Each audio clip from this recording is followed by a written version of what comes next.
Once a week, I use cotton and salt to make a special mixture. Today, I show you exactly how to make it step by step and why it works so well.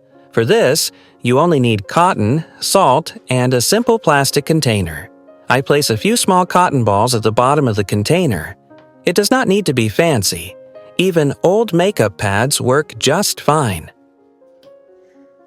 On top of the cotton, I add 2 spoonfuls of coarse salt.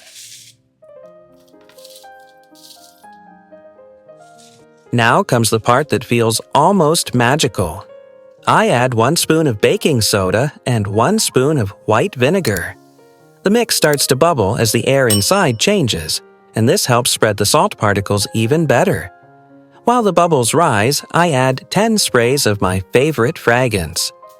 If you don't like using perfume, a few drops of fabric softener work just as well. To finish the mix, I add 10 whole Indian cloves.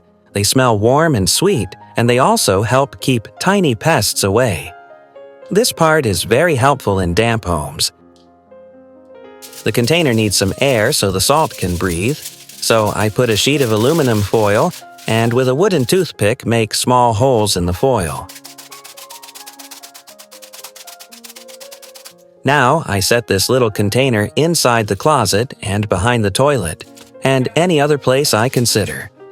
The scent moves through the whole area like a luxury diffuser.